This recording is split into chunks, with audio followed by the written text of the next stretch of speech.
Sa ilalim ng Strengthened Senior High School SHS Curriculum na kilala rin sa tawag na Senior High School Reform o bahagi ng pagpapalawak ng matatag curriculum sa SHS, malaki ang naging pagbabago sa istruktura ng pagtuturo. Mula sa dating 15 core subjects, nilimitahan na lamang ito sa 5 core subjects na nakadisenyo para sa buong grade 11. Ang terminong unang block, first block grade 11 block, sa bagong strengthened curriculum ay tumutukoy sa yugto kung kailan ibinubuhos at tinatapos ang lahat ng core subjects bago mag-specialize ang mga estudyante. Narito ang mga dapat gawin ng isang SHS teacher sa yugtong ito kasama ang legal at administratibong basehan nito. 1. Mga dapat gawin ng SHS teacher sa unang block, grade 11. Dahil ang unang block ay nakatutok sa pagbuo ng matibay na pundasyon na nakalinya sa General Education (GE) subjects ng CHED, narito ang mga pangunahing gampanin ng guro. Pagtuturo ng streamlined core subjects. Siguraduhing may turo ng may malalim na mastery ang 5 natitirang core subjects na ibinaba sa grade 11.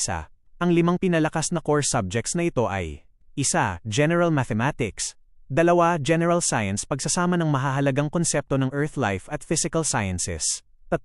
Effective Communication mabisang komunikasyon, 4. Readings in Philippine History, dating pag-aaral ng kasaysayan at lipunang Pilipino, 5. Life and Career Skills / Understanding the Self. Pagsunod sa bagong time allotment at schedule, sanayin ang sarili sa mas mahabang oras ng pagtuturo bawat asignatura upang mas lumalim ang talakayan, deeper learning sa halip na nagmamadali, content coverage.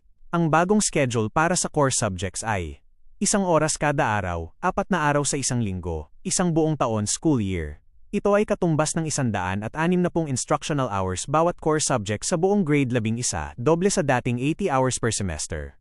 Curriculum mapping at kakayahang mag-localize, iangkop, localize at contextualize ang mga aralin, lalo na sa science at math gamit ang mga materyales na madaling makuha sa komunidad. Layunin ng reforma na gawing mas praktikal at madaling maiugnay ng mga mag-aaral ang teorya sa totoong buhay.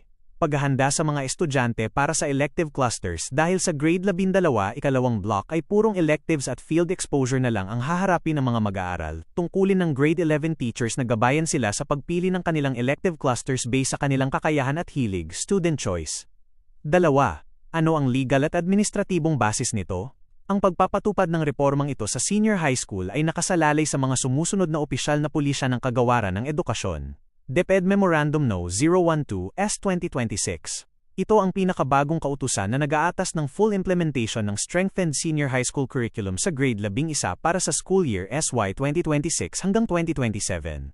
Nililinaw dito ang paglipat ng lahat ng publiko at pribadong paaralan mula sa lumang K-12 SHS patungo sa pinaunlad na kurikulum. DepEd Memorandum